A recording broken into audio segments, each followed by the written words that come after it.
Hey everyone, this week I have been living with this 2024 Chrysler Pacifica Pinnacle PHEV. This is a plug-in hybrid minivan from Chrysler. It gets 32 miles of electric-only range out of a 6.6 kilowatt-hour battery, and then it swaps to a hybrid powertrain. MSRP on this is just shy of $62,000. So let's go ahead and take you for a quick walk around it. We'll dive into the exterior impressions, interior impressions, and then we'll take it for a spin. This vehicle is finished in red hot pearl. Very nice color for a minivan. I haven't reviewed a minivan before, so this is new for me. Haven't really been in any other minivans other than a Town and Country back in the day. But I mean, for a minivan, it looks pretty nice. Do have 18-inch wheels wrapped in Nexen Enprise tires. LED projector headlamps, turn signals all the way around, and fog lamps as well. This is the charge port. This thing can charge on a level 1 charger completely in about 12 hours, and then if you have a level 2 charger, just over 2 hours. So charging time is not bad at all. As with pretty much any minivan nowadays, it does have motorized sliding doors on the left and right, and it can also be opened on the key fob as well. Very nice interior color. We'll go ahead and hop back here real quick.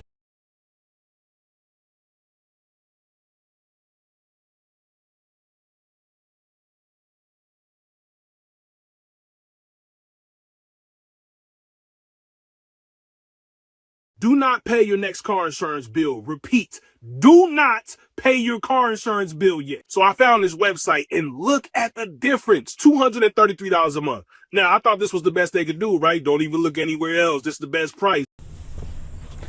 Very comfortable seats. I love this interior color in here. And these are Napa leather as well. So the quality in here is very, very premium. You do get rear seat infotainment as well. Very cool. You just tap it to wake it up. This has Amazon Fire TV built.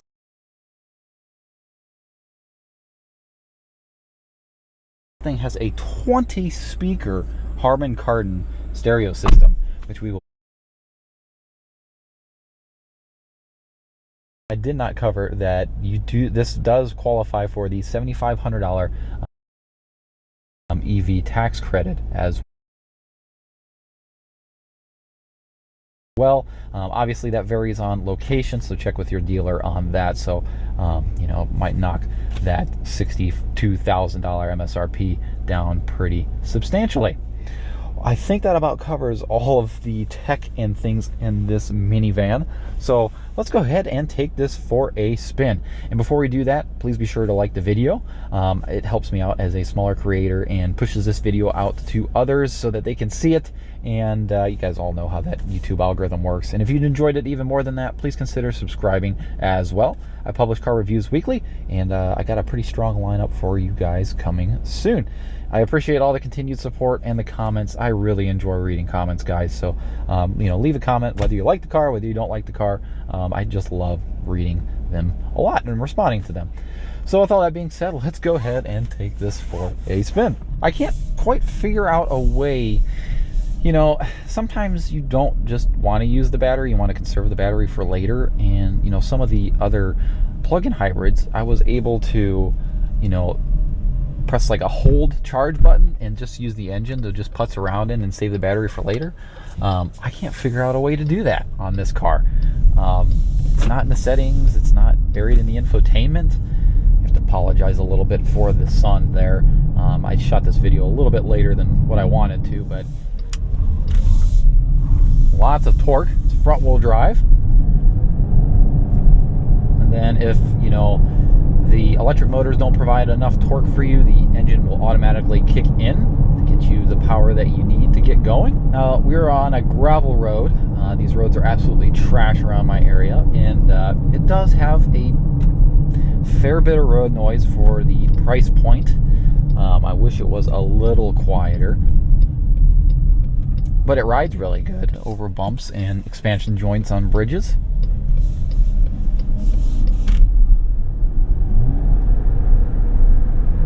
transition from hybrid or the transition from electric to the motor is pretty seamless. I don't know why these are not more popular. You know, well, maybe the price here is a little high, but you know, especially over like a 3-row SUV, I'd much rather drive one of these.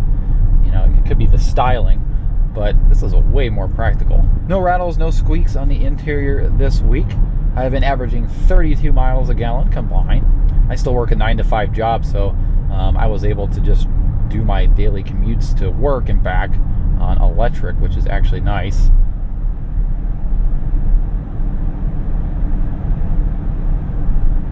But on this smooth road surface here, you can definitely hear a lot of tire noise.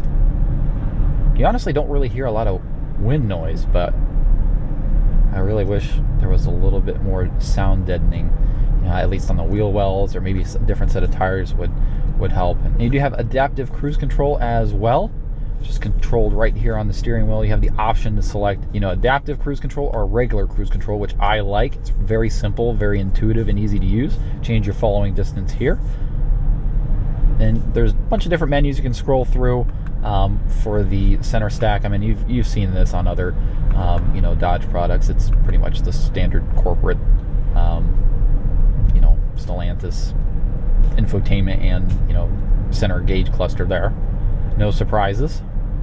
Super customizable. I know you can put stuff in different corners as well. I'll tell you what, the gas pedal does take a little bit to getting used to. It's very sensitive. It feels like it's in sport mode all the time. I can't find a drive mode selector on this vehicle, but it's very touchy. First time I got in here, I about shot through the windshield or the back seat, just launching myself into the almost the garage door. Visibility is pretty darn good as well. You have blind spot monitoring in the mirrors. I like having these little windows there for visibility as well. I mean, you can check over your shoulder, and there's a massive window that you can see out of. Even the rear view is not bad at all. Everything's nice and bright, arm's reach, very easy to adjust if needed. Lots of physical controls, which I like to see.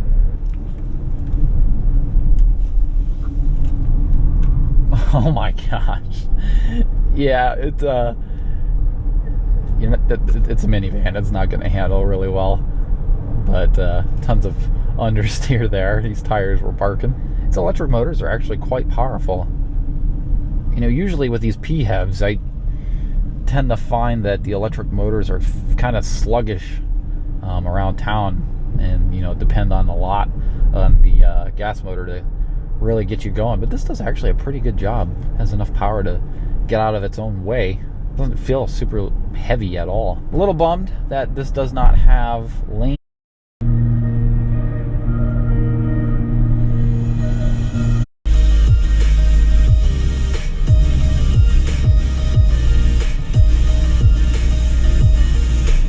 Alright, next track. This thing bops pretty nicely.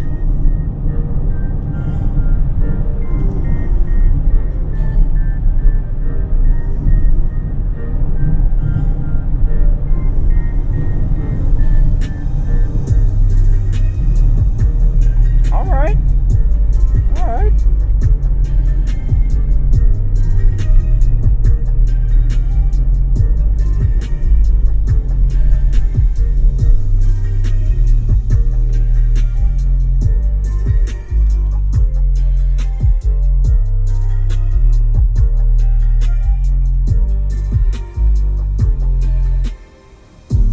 Not bad at all. It's actually a really good sound system. It's probably a high B tier sound system.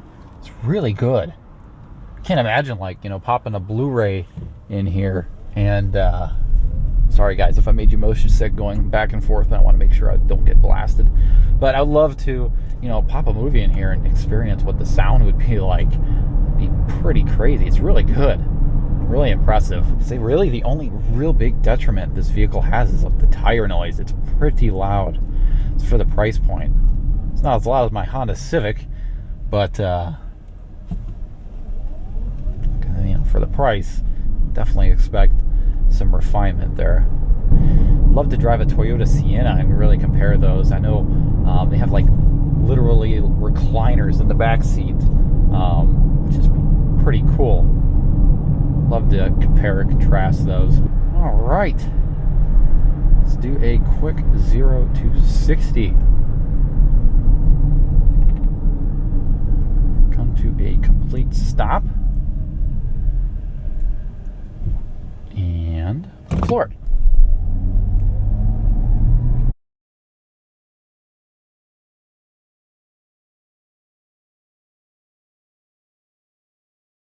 Did you know there are places that are legal and illegal to off-road? On X Off-Road makes it easy to find legal.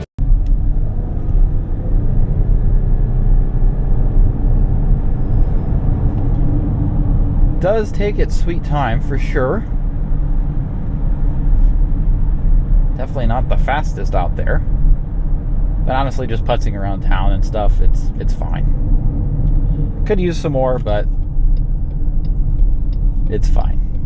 Actually, there is one thing that's kind of annoying, and that is the heated and ventilated seat controls are tied to the infotainment. I neglected to mention that.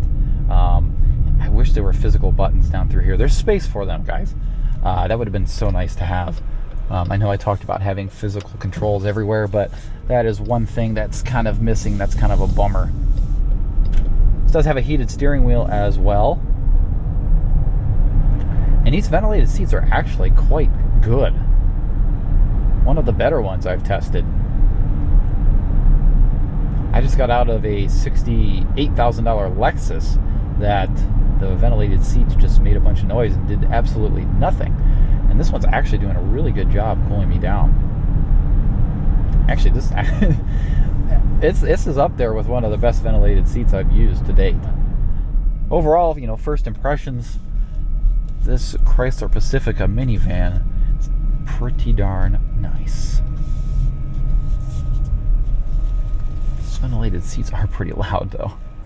Not bad for a minivan. You do get remote start on the key fob and, you know, able to open the sliding doors, which is nice. Pretty cool. All right, guys, hope you guys enjoyed the POV drive of the 2024 Chrysler Pacifica Pinnacle. Special thanks to Stellantis for sending me this vehicle to review this week. I actually quite enjoyed my time in it. Not bad at all. Be sure to like and subscribe, and we'll go ahead and see you in the next video. Take care, everybody.